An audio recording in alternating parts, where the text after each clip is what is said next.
মায়ের শেষ বিদায়ে বাজলো ব্যান্ড, ডিজে, আনন্দ উল্লাসে পরিবারের সকলে মিলে শেষ যাত্রায় সামিল হলো। মানিকচকের কামালপুর অঞ্চলের ঠাকুরপাড়া এলাকায় এক অদ্ভুত ঘটনার সাক্ষী রইল আজ। পাড়ায় কেউ বলতো ঠাকুমা, আবার কেউ বলতো দিদা। দিদাই আজ শেষ বিদায় নিল এই পৃথিবী ছেড়ে। তবে এ কোনো দুঃখের কাহিনী নয়, এ যেন সকলের মাঝে উল্লাস আনন্দের দিন। রানী মণ্ডল বয়স আনুমানিক 110 বছর। 4 ছেলে, পুত্রবধূ, নাতি নাতনি সহ বিশাল পরিবারকে পৃথিবীতে রেখে আনন্দে চোখ বুজলেন। তার পরিবারের সকলে মিলে আনন্দ উৎসবের মধ্যে দিয়ে আবিরের সঙ্গে হরিনাম কীর্তনের মধ্যে দিয়ে শেষ যাত্রা সম্পন্ন করল মানিকচক মহাশ্মশানের দিকে। এই বিষয়ে রানী মণ্ডলের বড় ছেলে জ্যোতিষ মণ্ডল জানান, মায়ের দীর্ঘায়ুর পথ আজ শেষ হলো। প্রায় 110 বছর মা পৃথিবীকে আঁকড়ে ধরেছিলেন, তবে সুস্থ স্বাভাবিক জীবনযাপন করতেন। গতকালও নিজে স্নান খাওয়া দাওয়া করে ঘুমোতে যান, তারপরেই আজ সকালে তিনি পরলোক গমন করেন। তিনি স্বাধীনতাকামী ছিলেন। ব্রিটিশদের শাসন ব্যবস্থা থেকে শুরু করে দেশ স্বাধীনের তিরঙ্গার সময় তিনি উপভোগ করেছিলেন। পাড়ার ছোট ছোট ছেলেমেয়েরা মায়ের কাছে এই প্রসঙ্গে গল্প শুনতে আসতেন। তবে আজ সব গল্পের অবসান।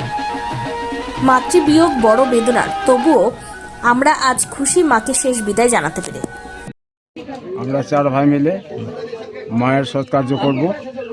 ডিজে করলাম, বাজা করলাম, হরিনাম পার্টি করলাম, বন্ধু বান্ধব আত্মীয় স্বজন যত ছিল সব রাখলাম। আমি মাকে নিয়ে যাবো শ্বশুর। শেষ বিদায় মায়ের। শেষ বেলায় ভাই। আচ্ছা, আপনার বয়স কত হলো? আমার 80-81 হল। আচ্ছা, মা হাঁটাচলা করতে পারতেন? হ্যাঁ, পারতাম। সব ঠিক ছিল, তারপর হঠাৎ করে কি হলো? ওটা তো বিধির বিধান, ভগবান ওর ডাক আসো চলে গেল। আচ্ছা, খুশি মনে বিদায় দিচ্ছেন। খুশি মনে। ডিজে কেন সাধারণত ডিজে কেন বাজাচ্ছেন? এটা শেষ বিয়ে তো মায়ের। আমার মেয়েরা, আমার নাতি নাতনিরা যারা আছে সবাই বলবে যে আনন্দ করে নিয়ে যাও মা। ওই জন্য করলেন। কি নাম আপনার? জ্যোতিষ মণ্ডল। আপনার মা কত বছর? 110 বছর। আচ্ছা, সুস্থ ছিলেন? মা সুস্থ ছিলেন, কোনো রোগ টোগ ছিলেন না। আচ্ছা, আমার মা হাঁটতো, চলতো।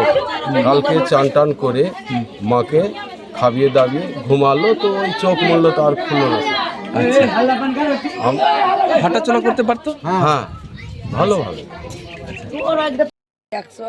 110 বছর হয়েছে।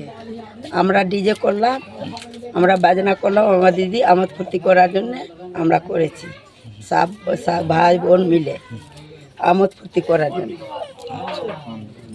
শেষ বিদায় দিচ্ছেন? শেষ বিদায় আমি দিদিকে আজকে দিব। কিভাবে বিদায় দিচ্ছেন? আনন্দ ভাবে দিব, দুঃখ হলো আনন্দ করে বিদায় দিব। কি কি করলেন আয়োজন? আয়োজন করলাম, বাজনা করলাম, ডিজে করলাম, হরিনাম করলাম, কীর্তন করলাম, ছবি